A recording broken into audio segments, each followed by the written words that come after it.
The iPhone cameras has reached a new height with the brand new iPhone 16 lineup and the camera controls button. To see how capable they are, you'll need to know how the camera settings work and what is the best camera settings for picture quality. So let me show you how to choose the best camera settings that matches your style on your iPhone 16, 16 Pro, Max or Plus.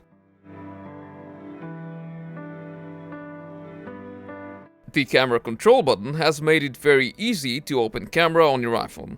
But first, let's go through the camera settings to ensure best picture quality. Let's bring up settings, then we will go straight to camera.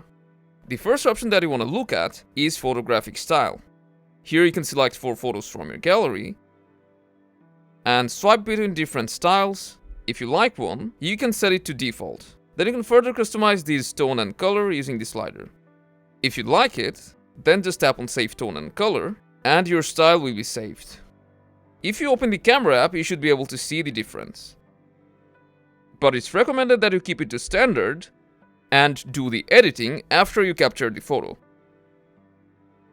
Now let's move to the recording quality. Let's start from top by going to Record Video, and you want to choose at least 1080p HD at 60 fps or 120 fps if you want to conserve space. And if you want the best picture quality, then you can go straight to 4K at 60 fps or 120 fps. Just keep in mind that it will take a bit more storage. But we will recommend you to choose 4K 60 fps as it's very decent and smooth.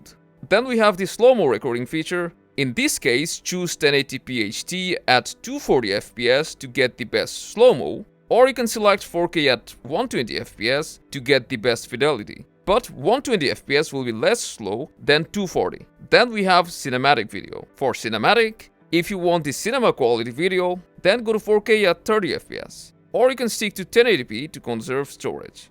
You can also customize the type of sound that you record along with your video. Of course, you will want to enable spatial sound, and this option below will be enabled by default. We will keep it as is. After that, we have an important option, which is formats. You can either set it to high efficiency or ATIF. This will conserve storage, but you will have trouble sharing it to other devices other than Apple. So if you want to share it to an Android phone or a computer, then selecting most compatible will be the best option. After that, we have photo capture quality. So make sure to go to photo mode and select 24 megapixel. Then we have the Pro RAW and resolution control settings. And as you can see, if you turn it on, you'll be able to take photos in maximum resolution, which is 48 megapixel. So you should definitely enable it, then go to Pro Default, and now choose either JPEG Max, or if you want to edit your photos in post, then select Pro RAW Max, and the Pro RAW format should be JPEG lossless. We will recommend you to keep both Pro RAW and Apple ProRes enabled, which will give you the option in the camera to enable or disable them whenever you want. Just note that when RAW is enabled while taking photos, you won't be able to use the live mode. The last option in the format settings will be the video capture. And similarly, if you want to do video editing, then enable Apple ProRes. And if you want to do more detailed color correction, then open ProRes and switch from HDR to log. Let's go back to the main settings page, and we have preserve settings. Now enable preserve settings for the options that you want to keep, and keep the other controls disabled, so that when you close the camera app, they go back to default. For example, I want the depth control to go back to default after I close the camera app. So I will keep the slider disabled. I will do same with the macro control, exposure, night mode, and if I want to preserve the photographic style, then I will enable this slider. After you have selected which settings to preserve, let's go back. And the next option is use the volume up button for burst. If you want to take burst pictures, then enable it, which is very handy for capturing moving objects. After that, you have the QR code and text detection option, which you can keep enabled or disabled according to your preference. The next section is for composition. This is to position your subject more accurately. For example, you should enable gridline and level for better photo composition, and I'll suggest you to turn off mirror front camera. Then you can keep view outside the frame enabled for better peripheral awareness. Then we will go to the fusion camera option. This enables you to switch between camera lenses when tapping on the 1x zoom button.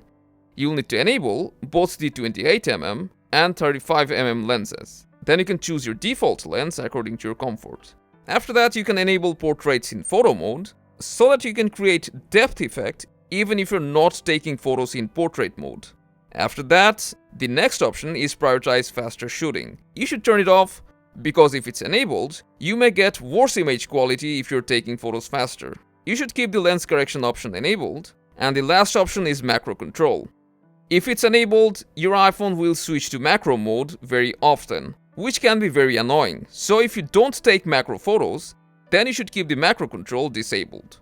Looks like we have covered all the camera settings of your iPhone 16.